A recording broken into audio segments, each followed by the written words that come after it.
Vamos voltar lá. Então, apresento isso aqui. Tá, então assim, a gente tem as estruturas aqui, aí eu tenho o mecanismo principal, mecanismo de coordenação. Agora, o que eu quero que vocês lembrem é o seguinte, o fato de ser principal não quer dizer que você não tenha outros mecanismos de coordenação dentro da organização, isso é óbvio. Mas a coisa é assim, se você for olhar na sua estrutura principal ou na maior parte dos casos, você vai ter isso. Então, se você considerar que a estrutura é simples, o principal mecanismo de coordenação seria a supervisão direta, e passou rápido demais por algum motivo, eu não sei por que é. A parte... A parte principal... Ai, gente, que nervoso que tá isso aqui. A parte chave da organização, né, tá aqui então para a estrutura simples é a cúpula estratégica, e aí o tipo de descentralização, vertical e horizontal, é uma centralização vertical e horizontal. Então aqui você tem basicamente um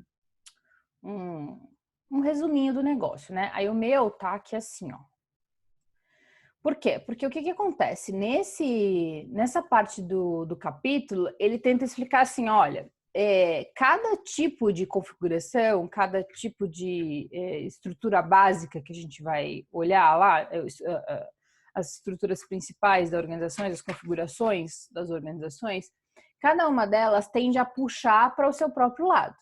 Então, quando eu tenho a cúpula estratégica puxando para si mesmo, o que você tem como característica? Você tem uma estrutura básica. Então, por quê? Porque a parte central, a parte mais importante da organização estaria ali. Importante em termos assim de poder, em termos de definição daquilo que vai ser feito e assim por diante. Aí eu tenho a opção também do pessoal de middle line puxando para eles, linha intermediária puxando para eles, operating core puxando para eles, né? Então a cúpula estratégica, o núcleo operacional também puxando para eles, o staff e a tecnoestrutura. Bom, aí o que acontece? Se você olhar cada um deles, aqui também a gente tem um resumão de cada um. Então, esse é o que a gente já passou. Aí, o que eu tenho? Tá, quando eu tenho a tecnoestrutura puxando para ela e eu tenho a participação dela muito forte, vocês sabem que a gente está falando de algum tipo de padronização. Por quê? Porque a tecnoestrutura ela é caracterizada por isso, por padronizar coisas que acontecem dentro da organização. E aí a gente está falando da padronização de processos, porque ela diz aquilo que ela quer que seja feito e como que ela quer que seja feito. Então, o pessoal da tecnoestrutura acaba puxando essa lógica de poder, essa lógica assim de um certo controle para ela. Quando a gente tem essa característica, a gente tem uma burocracia mecanizada, que aí vocês pensam muito naquela coisa de fábrica, sabe? Que tem um chão de fábrica, mas assim, começa aqui, depois vai ali e tal. Então, montadoras, fábricas em geral, o pessoal que trabalha com escala, normalmente vai estar dentro dessa categoria. Então, o mecanismo primordial, principal de coordenação é a padronização de processos. Se é a padronização de processos, vocês sabem que a parte principal ou a parte central da organização é a tecnoestrutura, porque é eles que fazem esse tipo de trabalho. E aí você tem o nome da configuração, que é a burocracia mecanizada, e aí eu tenho alguns tipos de descentralização, que ela, limitada, horizontal, é uma descentralização horizontal limitada ou seletiva, né? A gente estava usando esse nome também. Então, você tem algum tipo de descentralização ali, mas numa lógica horizontal. Até porque quem está envolvido é a tecnoestrutura. Então, obviamente, a gente tem a lógica aí horizontal, sendo a principal aí no meio do caminho. Aí, ó, vai pra frente aqui. Vai, fica. Agora eu quero que você vá, você não vai, né? Vai. Pra frente. Pra frente. Tá. Será que passou certo? Passou. Aí, o que acontece? Se você tem o núcleo operacional... É isso? Tá certo, é o terceiro. Se você tem um núcleo operacional puxando para eles mesmos, o que você tem é um tipo de organização profissionalizada. Por quê? Porque a força, a lógica de poder e de certa autoridade está contida neles, que são os caras que no fim vão decidir como é que a coisa é feita, porque eles já vêm com a lógica da profissionalização. Vocês lembram que a gente já falou, né? Professor, médico e assim por diante. Então, o que acontece? Eles tendem a puxar a coisa para si. Então, a parte principal, a parte com mais poder, entre aspas, ali, da organização, não é a cúpula estratégica, como a gente tende a pensar, né? Falar, não, quem manda é o reitor. Na realidade, o que acontece? Quem manda mesmo, assim, se você olhar no frigir dos ovos são os professores. É claro que não é um professor, né? É o agrupamento daí de professores, o agrupamento de médicos. Então não é o fato do cara lá ser médico, entrar no hospital e agora ele passa a mandar em tudo. Mas ele tem um certo poder de decisão muito forte. Então ele vai dizer, não, vai fazer cirurgia, não vai fazer cirurgia. O procedimento é esse, o procedimento é aquele. Então você tem uma força muito pendente para esse lado. Se vocês assistirem esses programas de hospital, assim, tipo Dr. House e companhia, aquele Chicago, não sei o que lá. Eu manjo pra caramba desse negócio aí. Eu tenho um que é velho também, que eu nunca assisti, Grey's Anatomy, whatever. Você vai ver que existe toda uma lógica ali que tem a presença do diretor do hospital, do cara que define, né, coisa de... eu tô meio burra hoje, não tô nem achando as palavras. Coisa de dinheiro, como é que chama? Orçamento.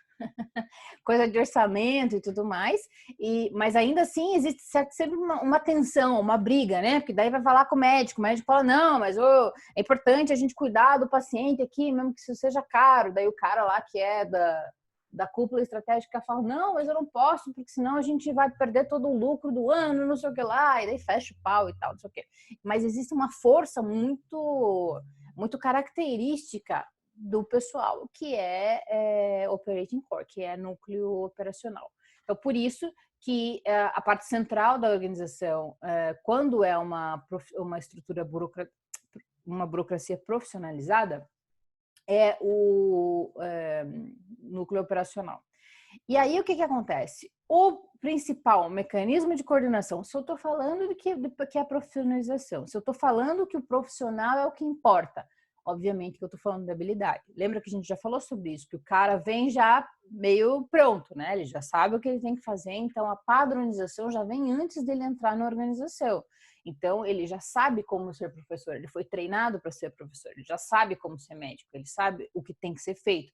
Então, ele não precisa entrar no hospital, ele não precisa entrar na clínica para ele aprender a ser médico, ele já vem com isso pronto de outros carnavais aí. Então, a gente tem essa lógica aí da padronização das habilidades. E aí eu tenho uma lógica aí de descentralização vertical e horizontal. E aí, se vocês pensarem bem, o que acontece? Eles estão na linha principal ali da organização, por isso que eu tenho alguma lógica aí vertical e horizontal ocorrendo dentro da organização. Aí, tá. Então, o Mintzberg vai usar ali no livro dele, ele fala assim, managers supposed to balkanize. E aí, em português, se eu bem não me engano também, ele fala de balcanização. Vocês já ouviram falar de balcanização alguma vez na vida? Cadê vocês? Deixa eu ver.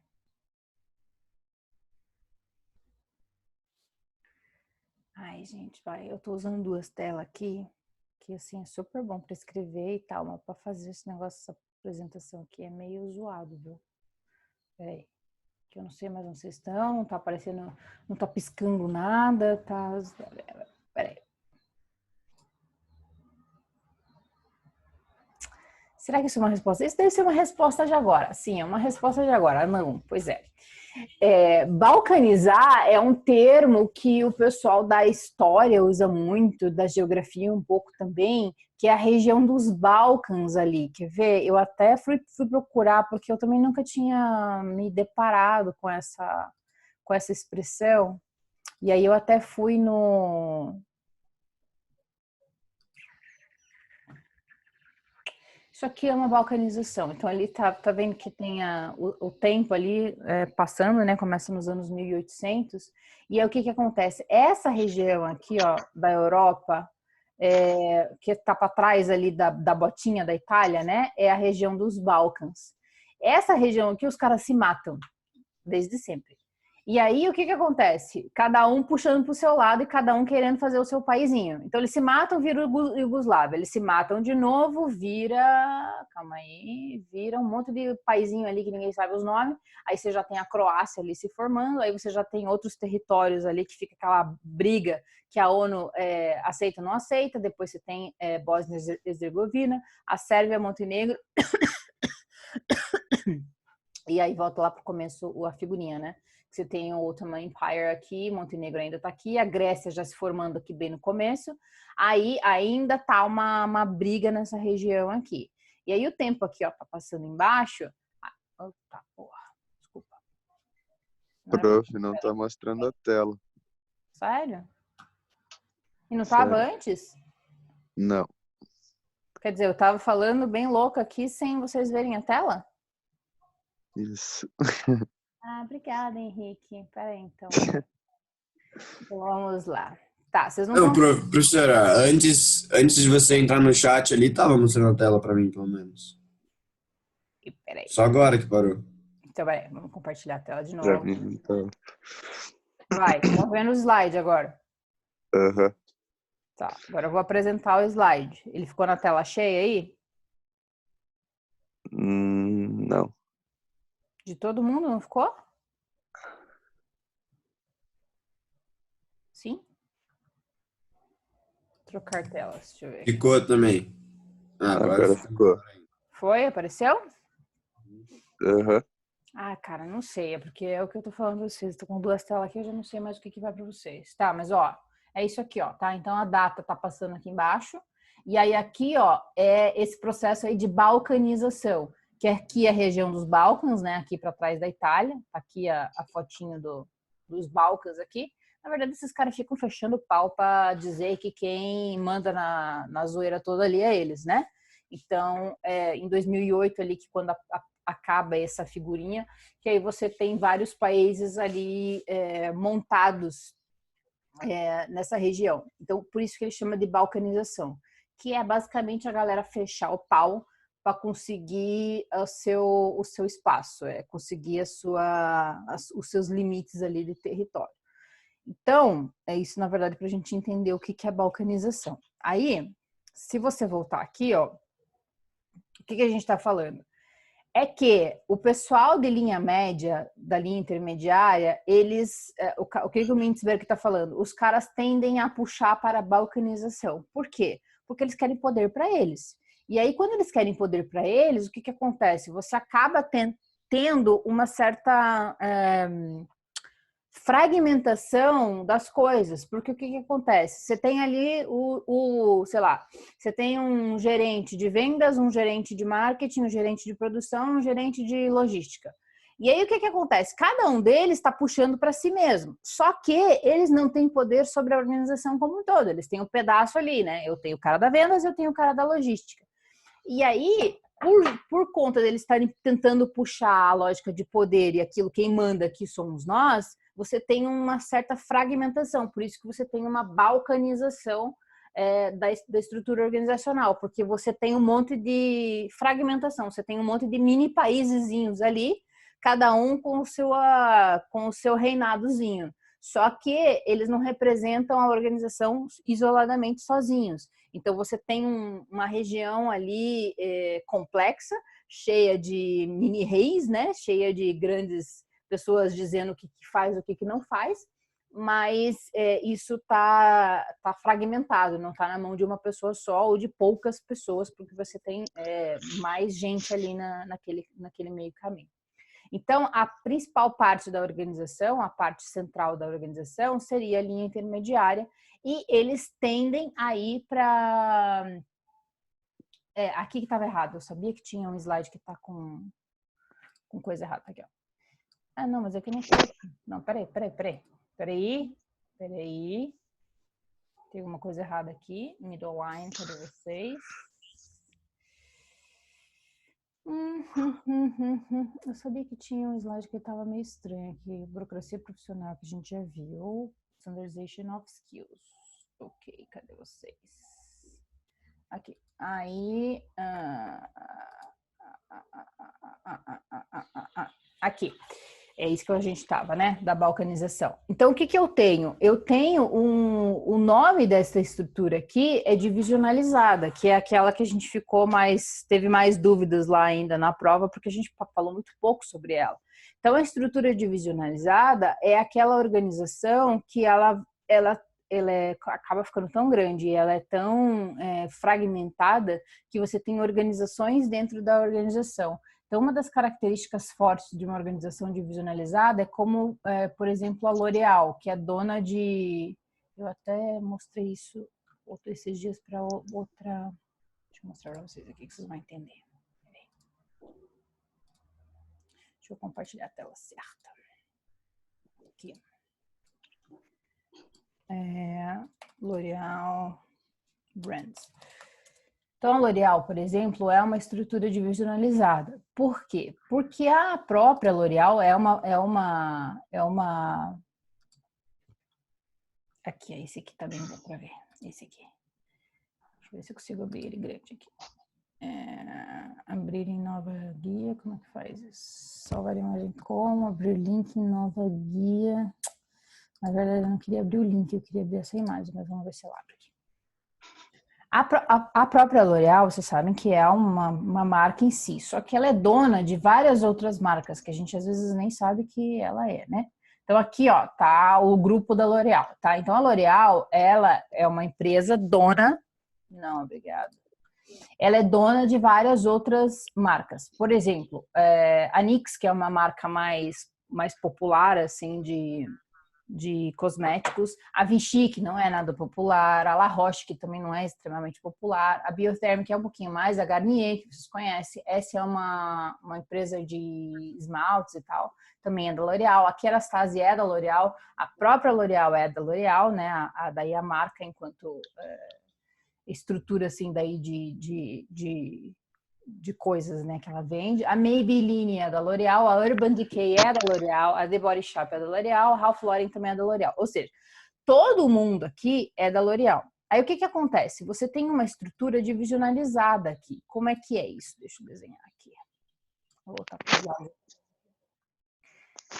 Aqui. Aí o que rola? Uma estrutura divisionalizada, ela tem na realidade várias organizações dentro da organização. É mais ou menos assim, ó. Estão vendo a tela cheia aí, né? Sim. Tá. Então, o que acontece? Aqui você tem uma estrutura mais ou menos como aquela que a gente já tinha visto, que é uma estrutura maior, né? Então, essa aqui, digamos, é a L'Oréal, beleza? O que acontece? Dentro dessa estrutura, você tem outras estruturas aqui dentro. Então, aqui, com as mesmas características, né? Com tecnoestrutura, com staff, com nananana. Então, você tem a empresa dentro da empresa. E essas aqui não são normalmente empresas pequenas, porque a ponto delas chegar, dessa organização toda aqui, chegar a ser uma forma divisionalizada, em geral, as aqui não são tão pequenas. Mas as estruturas que estão aqui dentro podem ser outras estruturas. Você pode, por exemplo, ter uma estrutura básica aqui e aqui uma profissionalizada, porque elas são empresas diferentes dentro da empresa. Mas a estrutura maior, de uma forma como um todo aqui, tem uma outra, um CEO aqui, um cara que manda, desmanda e tal, tem o pessoal aqui, né, que também está de alguma forma dizendo o que essas aqui devem fazer, ainda tem o staff, você tem toda essa estrutura. Mas a parte de operação e tal, ela é tão grande que não cabe dentro dessa estrutura mãe, ela tem a sua segmentação. Então, no caso aqui do exemplo da L'Oréal, eu tenho a L'Oréal aqui, que é mãe de todos, né? Ela é dona de todo mundo, mas eu tenho aqui a Urban Decay operando aqui, e aí eu tenho a La Roche operando aqui. E aí o que acontece? Essas empresas, elas são bem diferentes entre si, apesar delas serem da mesma matriz, da mesma organização, que é a L'Oréal. Então, elas têm a sua própria estrutura. Então, a La Roche tem lá o seu próprio pessoal de pesquisa, por exemplo. Tem a divisão de pesquisa da própria L'Oréal, que pesquisa para todo mundo? Com certeza tem. Só que cada uma delas tem as suas características. E é uma das coisas até que eu estava conversando com alguns alunos que... O deles é bem mais básico, eles estão ainda falando de gestão de negócios. Então, isso aqui a gente falou, tipo, em meia hora. Esse livro inteiro a gente falou em meia hora, falou, mais ou menos assim. Então, a gente não entra em muito detalhe. Mas uma das coisas que eles estavam falando, por exemplo, é questões lá éticas e de pesquisa. Eu tenho 2 dos alunos que estão lá, na verdade aquela turma é de marketing, mas eu tenho 2 alunos que são veterinários. E aí eles puxaram em algum momento lá, as meninas começaram a perguntar sobre questão de pesquisa. Aí, então a Urban Decay é cruelty free, né, professora? Eu falei assim, a Urban Decay é cruelty free. A NYX também é cruelty free, sabe? Aquele que tem o coelhinho lá que fala que eles não fazem pesquisa em animal e não sei o quê. As 2 são. Só que as 2 são empresas, são marcas do grupo L'Oréal. E a L'Oréal não é cruelty free. Ou seja, você vê como tem aí alguns cruzamentos éticos e algumas questões aí para serem pensadas.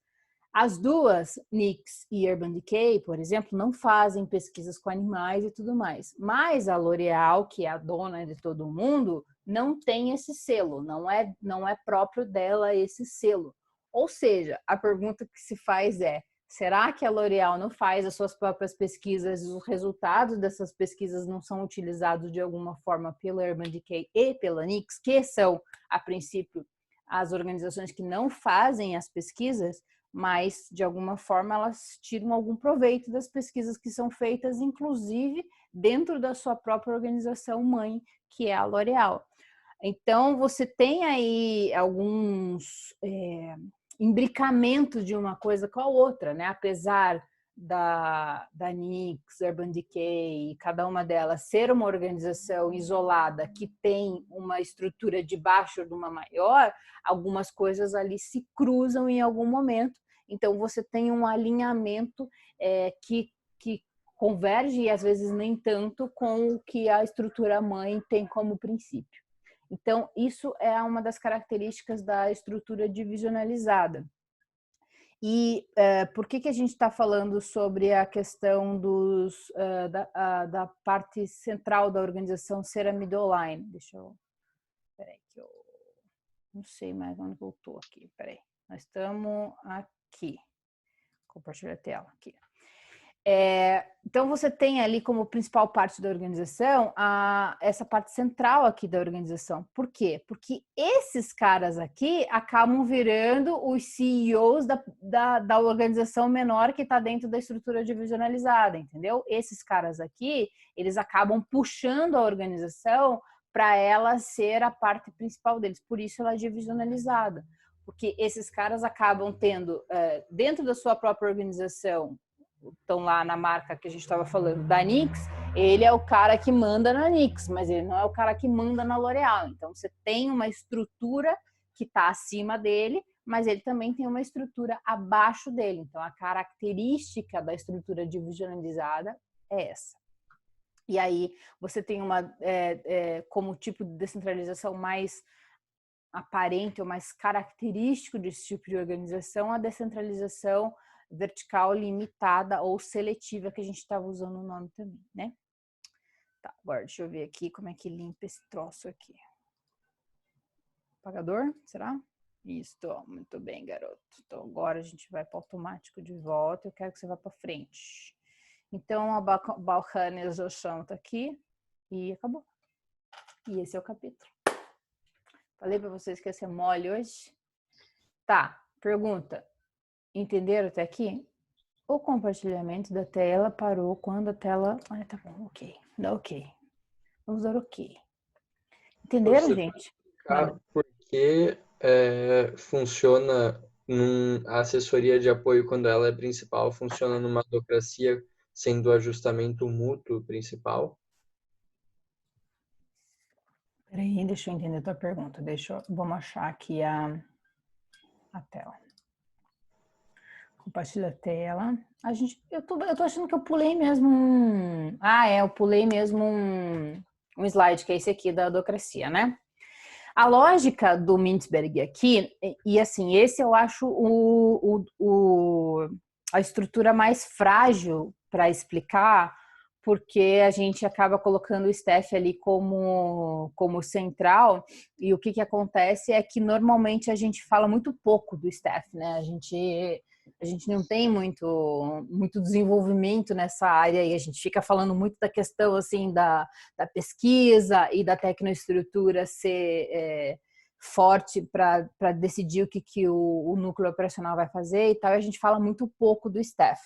O que acontece? Quando a gente entrar lá no capítulo último, ou penúltimo, que é a adocracia, a gente vai entrar um pouco melhor nisso daí. Mas, como característica de uma adocracia, por exemplo, deixa eu ver se estava aqui. Ele tinha colocado, acho que até os jesuítas. Deixa eu ver onde é que está. Então, os jesuítas são uma estrutura... Eu só queria ter certeza que é esse exemplo que ele usa aqui, que eu queria mostrar para vocês onde é que está. Support staff... aqui, ó.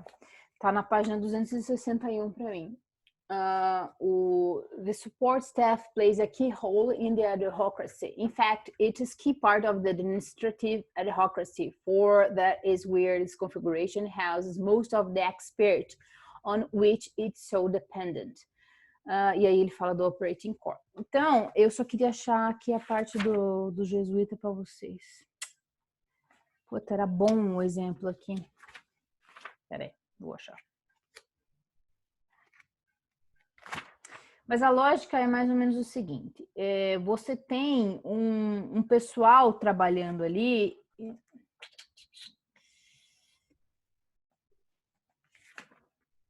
Poxa vida, onde é que tá? Queria muito achar essa parte aqui. Deixa eu ver. É bom que o meu tem umas flechinhas aqui. Altas flechinhas aqui, só que não é bem a parte que eu quero.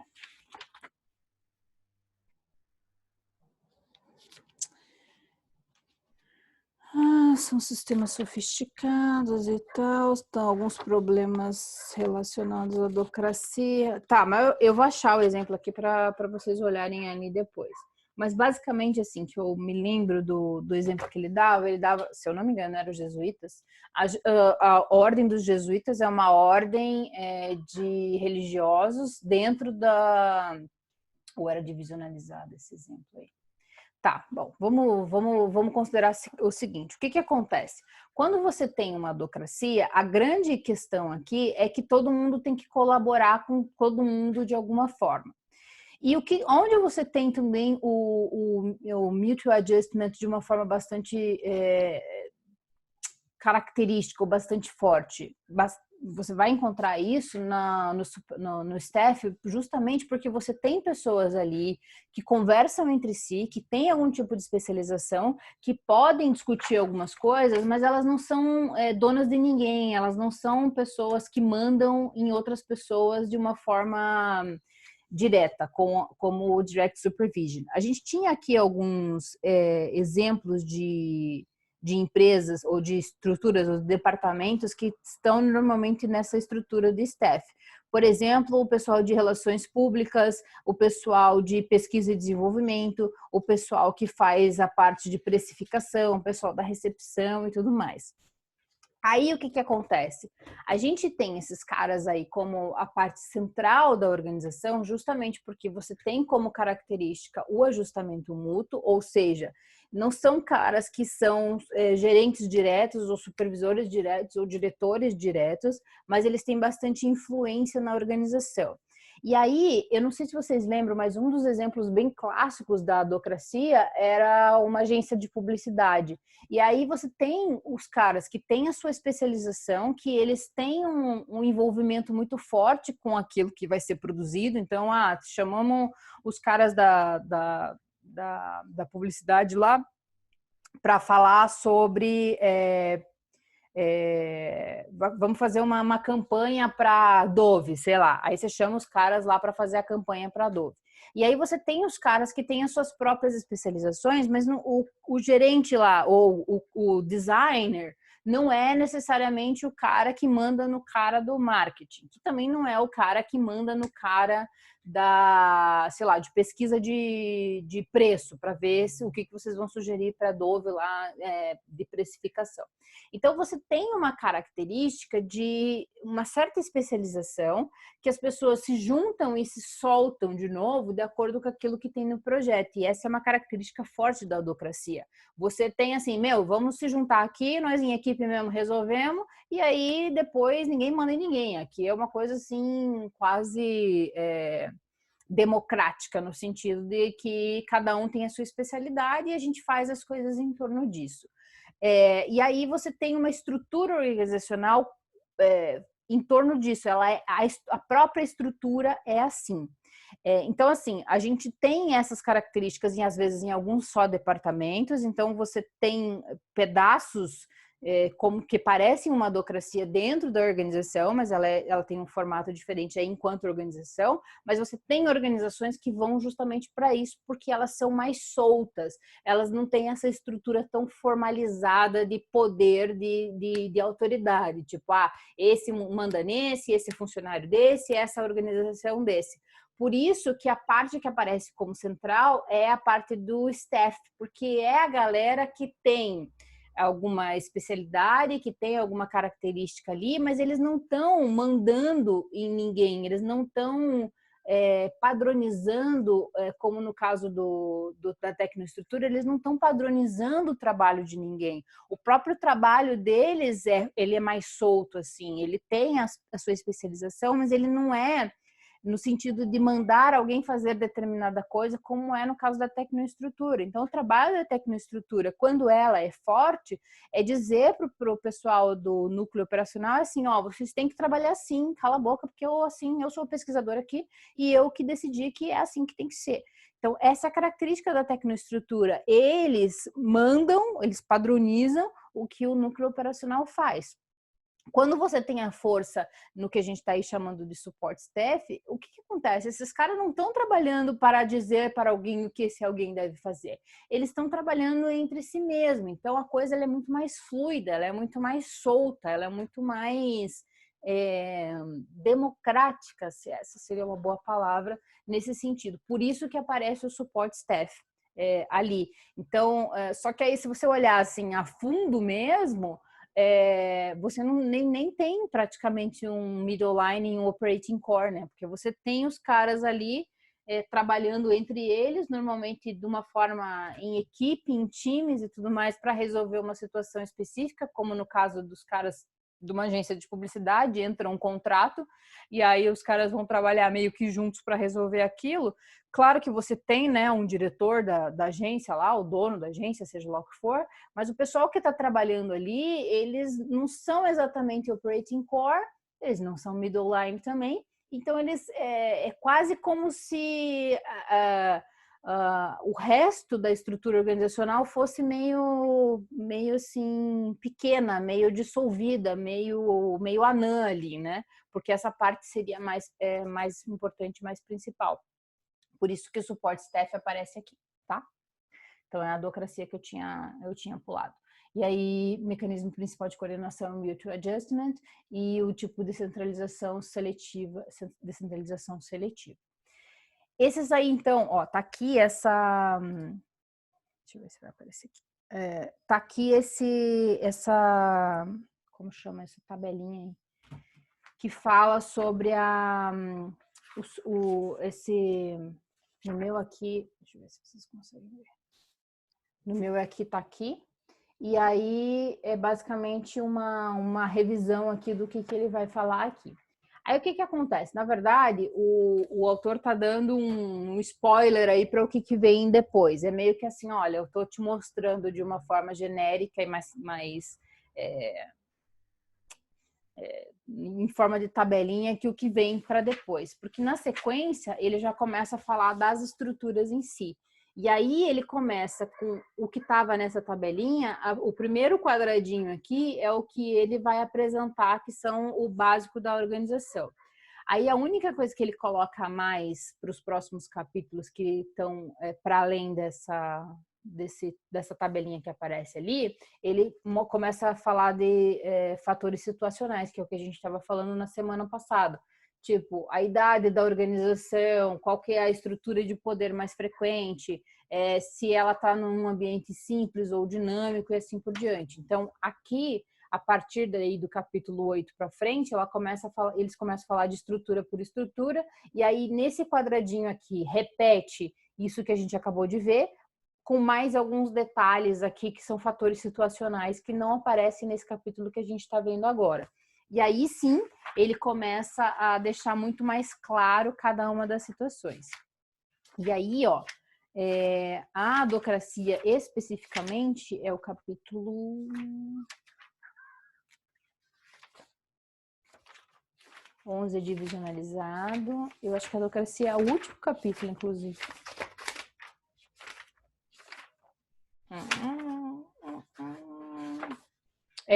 É o capítulo 12. O livro tem 13 capítulos que ele vai falar, na realidade, no 13º capítulo, falando, olha, existem outras organizações com uma estrutura um pouquinho diferenciada que eu até consideraria aqui, mas para ser muito honesto com você, tipo, 98% das organizações cabem nesses outros 5 que eu falei. Então, a gente vai começar agora a falar de estrutura por estrutura. E aí a primeira é a básica, ou a simples, né? Estrutura simples. Aí, o que acontece? Esse capítulo aqui, ele também é super pequeno, como o que a gente viu agora. Ele tem também 4 páginas. Então, o que é a minha sugestão? Que a gente já veja as duas estruturas numa vez só, já para a próxima aula. A burocracia mecanizada e junto com a simples. Eu só não sei muito bem como é que tá a data. Deixa eu ver aqui. Vocês lembram qual que é a expectativa? Acho que é dia 22, né? Que eu coloquei aqui no... Deixa eu ver onde que tá esse troço aqui.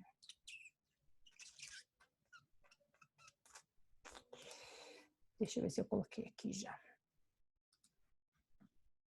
A expectativa de datas, né, galera? Deixa eu ver se esse aqui tem. Deixa eu só ver se vai caber aqui. Puta merda, cara. O cara quer baixar um negócio aqui pra mim. Peraí. Plano de ensino, Dropbox. Modelagem.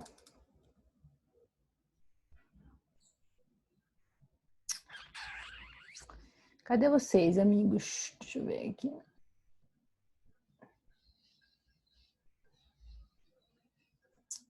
Prova, resumo, plano de ensino. Acho que é esse aqui.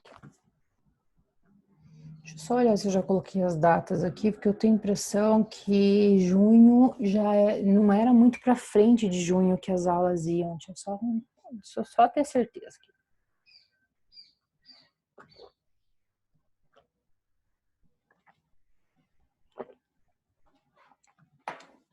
Meu computador parece eu, segunda-feira de manhã. Ele dá umas encrencadas aqui por algum motivo que eu não sei qual.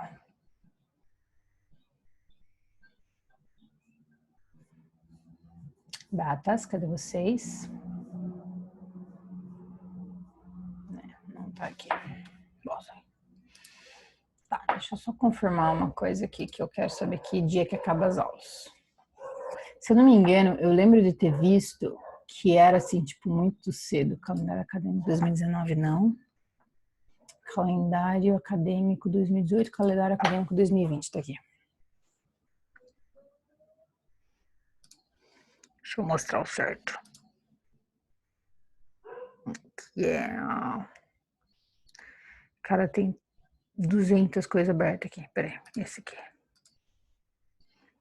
Calendário acadêmico aqui.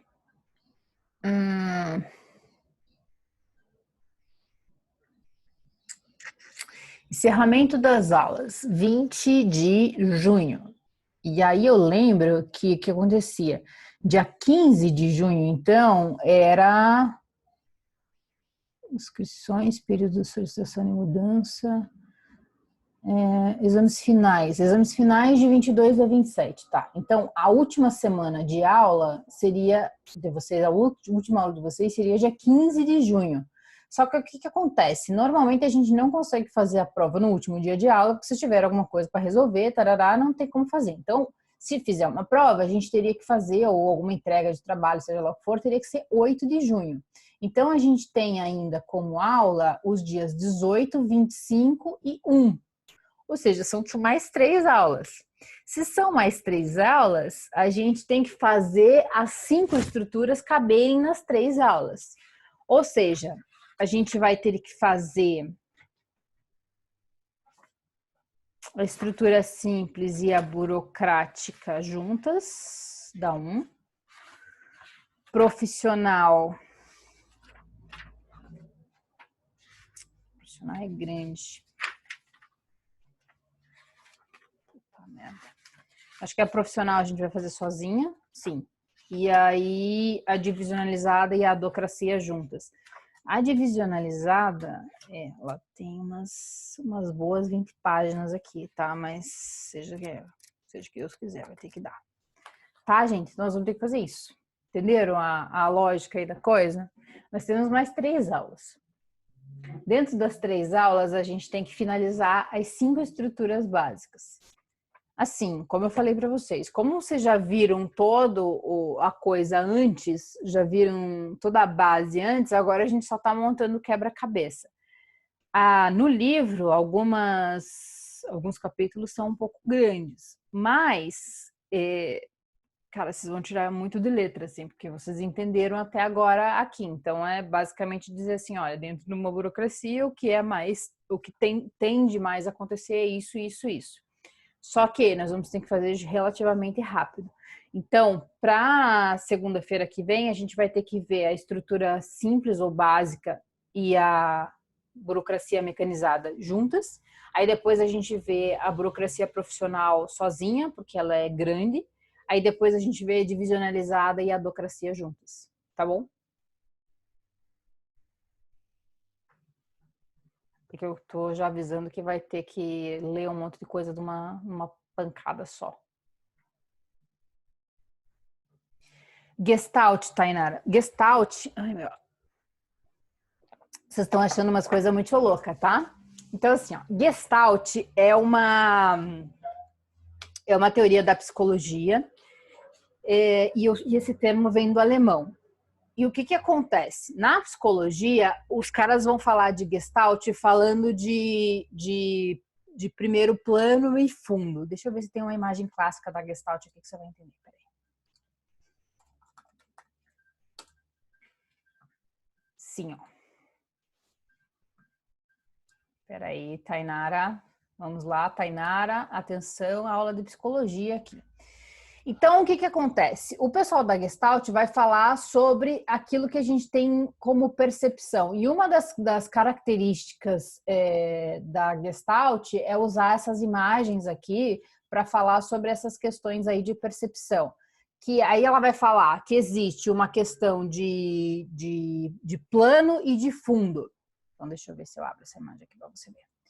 Aqui, Tainara, tá vendo a imagem aí tá partilhando com você uma imagem aqui da taça aqui, da árvore, tá vendo? Peraí que eu não sei onde vocês estão. Tá. Então, ó, Tainara, eles usam muito essas imagens aqui para explicar o que é Gestalt, tá bom? Eu apertei o negócio aqui que não era para apertar. Sai daqui. Sai, filho. Tá. Só um pouquinho que vocês estão em cima da minha imagem aqui, eu não consigo enxergar. E eu não consigo tirar vocês de cima também. Mas tá, vai. Vocês estão vendo, já tá bom. Então, o que eles vão falar? O pessoal da Gestalt vai falar assim, olha, existem questões que a gente precisa entender que é da percepção humana. A gente tende a ver algumas coisas e deixar como segundo plano outras coisas. Mas o fato de a gente ver determinadas coisas não significa que não existam outras coisas que estão nesse plano de fundo. Então, essa é basicamente a teoria da Gestalt. Eles vão usar as imagens para explicar isso. Então, aqui, quando você mostra essa imagem aqui, algumas pessoas vão dizer assim, é uma taça. Outras pessoas vão dizer, não, são duas figuras de perfil se olhando. E, de fato, são as duas coisas. Só que uma é plano central, principal, e a outra é plano de fundo. E aí, claro, existe todo um desenvolvimento ali para dizer, né, sobre o que isso significa com relação à percepção, por que algumas pessoas veem tal coisa, outras pessoas veem outra coisa, e assim por diante. Aí, aqui também tem outro exemplo de uma figura clássica da Gestalt, né? Você tem a árvore lá, e aí você tem o macaco aqui, e você tem lá uma leoa, deve ser. Aqui. Então, você tem essa lógica também de plano e fundo. E esse aqui é a imagem da moça e da velha, né? Ou não, esse é o do... Não é o da velha, esse é o do saxofonista. Então, tá a moça aqui, e se você olhar no preto, tem um cara de perfil aqui, ó, que tá tocando, sei lá, isso não é um sax, mas tá uma coisa... tipo parecida com isso. Então, a lógica da Gestalt é essa. Então, por isso que às vezes aparecem os nomes de outras teorias para explicar essa lógica. Agora, eu não lembro onde que você viu a Gestalt, está nesse capítulo? A Gestalt é isso, tá? Agora, aonde que você viu a Gestalt, eu quero achar aqui para ver o que... Capítulo 7. Sabe mais ou menos aonde... Tá errado. Dicionário de símbolos, os 5 símbolos, não sei o que lá. É que a minha página é tudo diferente. O meu capítulo 7 começa na página 151. Que parte que é, assim, tipo, um pouco antes, um pouco depois, bem no começo? Fala. Tem uma parte que tá em negrito, que ele Tá. explica Sim. o organograma, daí tá no primeiro, segundo, terceiro parágrafo depois disso.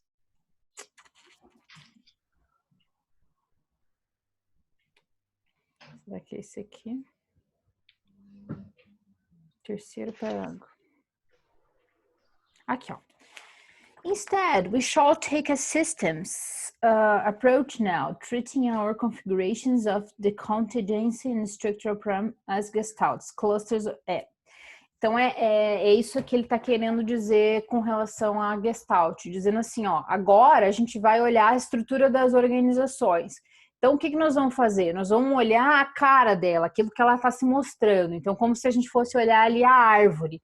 Mas o que ele está dizendo assim, ó, a gente está olhando a árvore, mas você que estudou até aqui todas essas configurações, você sabe que pode ter coisas rolando por trás ali e que elas de fato existem. O leãozinho e o macaquinho estão ali. Mas ainda assim, o que acontece? Dá a impressão que a gente só está olhando a parte da frente. Então, é uma coisa meio assim, ó, existe o que aparece mais, mas existe um fundo aqui.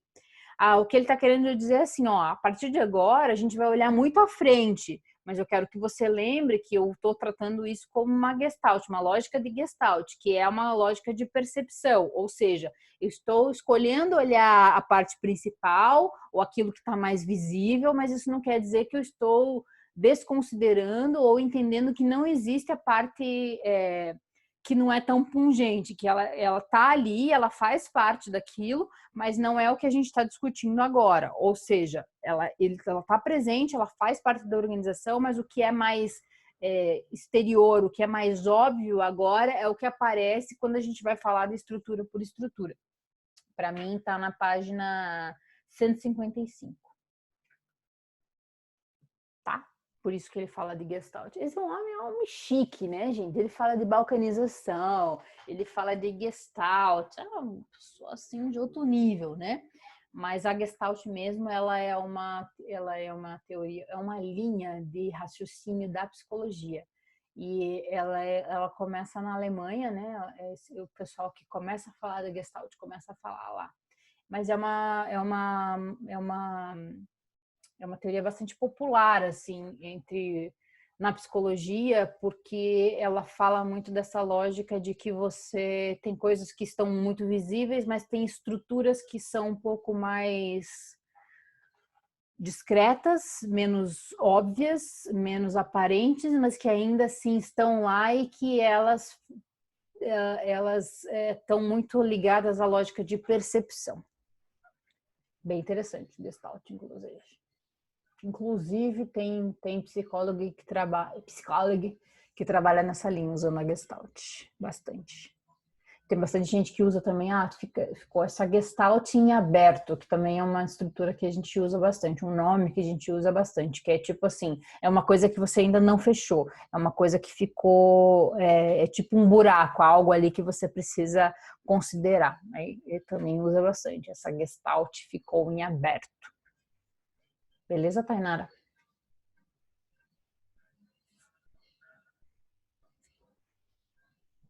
Lindo que vocês leram, né? A coisa mais fofa desse mundo, vocês. Tá bom, gente. Então é isso. Esse capítulo é isso. E aí, como a gente resolveu... A gente resolveu, não. Eu resolvi aqui, falei, e vocês não reclamaram, então vai ser assim. Nós vamos ter que fazer capítulo 8 e 9 para a semana que vem. Na outra semana a gente faz capítulo 10 e na outra a gente faz 11, 12 e acabou. Tá bom? Por que não tem como fazer a prova na última aula? Porque a gente nunca pode fazer prova na última aula. Por quê? Porque se vocês reclamaram de alguma coisa, a gente tem que ter uma semana para resolver. Então, você lembra da lógica do... como que eles chamam? De devolutiva. Tem que ter uma semana ali da devolutiva. Basicamente por isso. Tá. Mas se você quiser, a gente empurra. Só que aí o que acontece? Se fizer a prova e a gente tiver que discutir, tipo, isso tá certo, isso tá errado e tal, aí não vai rolar. Tudo. O que dá para fazer é, tipo, em vez de ser uma prova, ser tipo um trabalho e aí ele ser entregue, o prazo dele ser... mas aí tem bastante tempo, né, gente? Acho que não sei se... E não sei até também o que vocês preferem, fazer uma coisa mais com cara de trabalho ou fazer prova?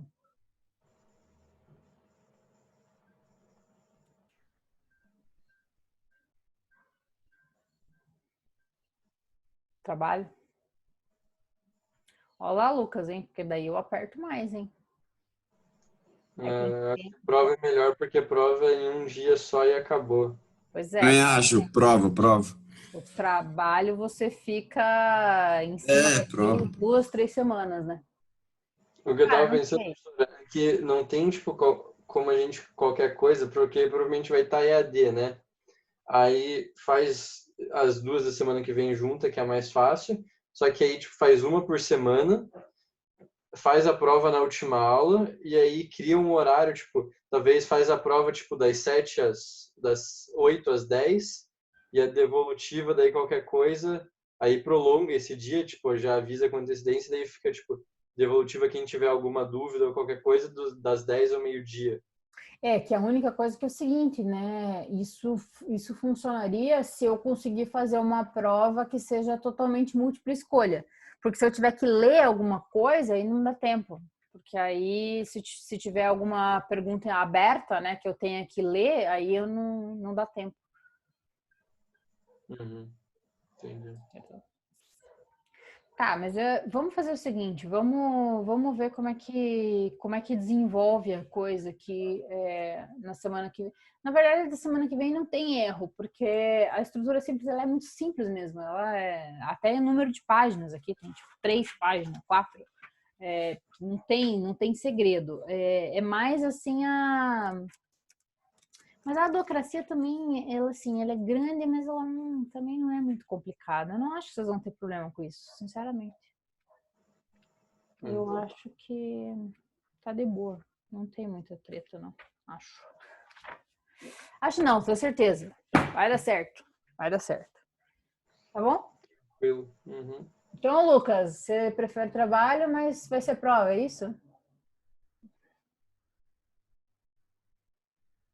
É a vida, né, Lucas? Não, nem sempre dá para ganhar, né? Tá bom, então na verdade eu vou pensar, porque às vezes anteriores os meninos fizeram alguns trabalhos assim, mas eu vou tentar pensar em alguma prova que seja, puta, fosse simples de corrigir, né? Mas é que essa disciplina, vamos combinar, né? Que simplicidade para algumas coisas não é muito, né? Não é muito cálculo aqui, né? Que sei isso logo aqui, às vezes é meio difícil mesmo. Mas eu vou tentar reorganizar aqui para ver se eu consigo deixar uma coisa meio pensada já e já falo para vocês se tá de boa para fazer na sequência a prova, tá bom? Nossa, essa disciplina não é simples, Lucas. Eu também não acho. Eu acho ela, cara, eu acho super interessante, mas ela é difícil mesmo, tem bastante coisa assim que tem muito detalhe, né? Mas depois que você pega o rumo da coisa, vai que vai, né?